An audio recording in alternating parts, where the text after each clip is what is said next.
When her beloved horse dies, a woman spends the night at his side, reflecting under the stars. Grab some tissues and settle in for this episode of Barn Stories. Welcome to the Barn Stories podcast. I'm Lori Prinz, editor of Equus Magazine. And I'm managing editor Christine Barakat. This podcast features our favorite essays and articles published in Equus over the past 40 years. Although Equus is known for articles on horse care and veterinary research, our editorial mission has always been guided by the bond that exists between horses and people. And each issue has featured a real-life story that celebrates how horses enrich our lives and touch our hearts. We've searched our archives, chosen the stories that resonated with our readers, and given them new life in this audio format. Longtime subscribers may recognize some of their favorite pieces. And if you're new to the Equus community, these stories will confirm that no matter what sort of saddle you sit in, a deep emotional connection to horses is something we all share. There are many ways to mark the end of a horse's life. Some are long-held traditions like saving hairs from a tail or a final pair of shoes. Others are spontaneous gestures that express gratitude for years spent together. And some are personal rituals like the one in this story. Circumstances led this woman to honor her horse in a way that may seem unusual or even unsettling to others. But it's meaningful to her, and that's all that matters. This moving essay is beautifully written and told, and it may be tough to listen to if you've lost a horse recently. Or it might be exactly what you need to hear to know you're not alone in your grief. Either way, it packs a powerful emotional punch. So let's listen to More Blessings Than Stars by Kathy Moss Dattell and read by Taylor Autumn. He was 30 years old, a goodly number for a horse.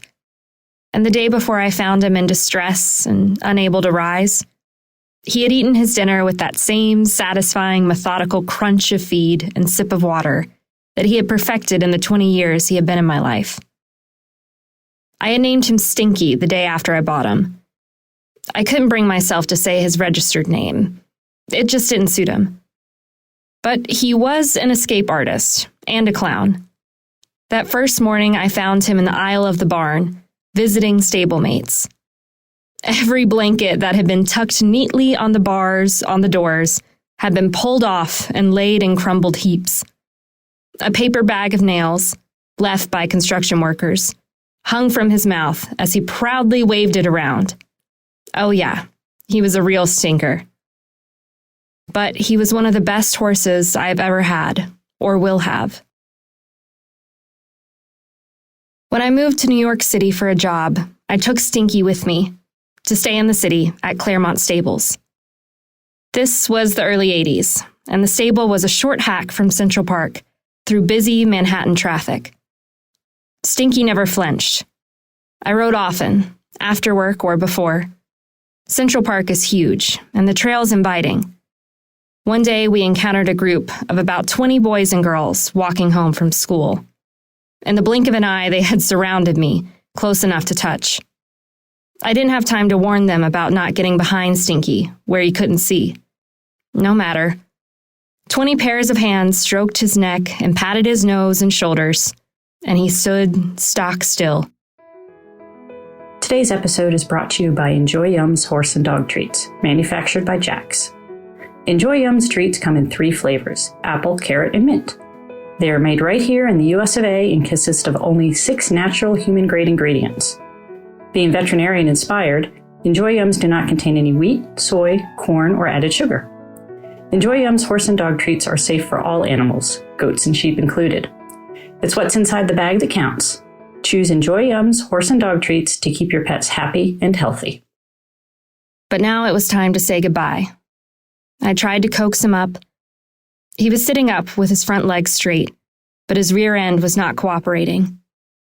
He was not in pain, just confused. When the veterinarian came, we both tried to get him to rise, but I knew it wasn't going to work. Sometimes you just know, and you have to accept that it's time. We put Stinky to rest, and I covered him with a tarp. I had arranged with a good friend that my horse would be buried next to his mare. That was the good news. The bad news was that there would be no available trucks to get him to my friend's farm until the next day. That evening, I put a chaise lounge next to Stinky and gathered blankets for myself and Joe my black and tan hound mix. Out of my pack of 8 dogs, he struck me as the one most suitable to spend the night with me and Stinky, outside in the paddock. I wore my barn clothes to sleep in, and Joe and I bedded down. It was one of the most beautiful, peaceful nights I could imagine. I lay next to my friend, who had taken such good care of me for 20 years, brought me so much pleasure, and made me laugh with his antics. I thought about every adventure, every quiet moment, every time he made me feel better just about being alive. It was hard not to smile, and impossible not to give thanks. Joe got up from his bed several times that night to circle the silent form under the blue tarp. He gave a respectful sniff, then settled down again and sighed. You couldn't stick a pin between the stars in the sky that night, and they came all the way to the ground. The universe was there, right in front of me and Joe. But that night, with my friends, I counted way more blessings than stars. Thanks for listening to Barn Stories. We hope you enjoyed this episode. If you have a favorite article or essay from the Equus archives that you'd like us to feature in a future podcast, let us know. You can reach us at equusbarnstories, all one word, @gmail.com. Did you enjoy this episode of Barn Stories? Head over to iTunes to subscribe, rate, and leave us a review. Thanks for listening. The Barn Stories podcast is a production of the Equine Podcast Network, an entity of the Equine Network.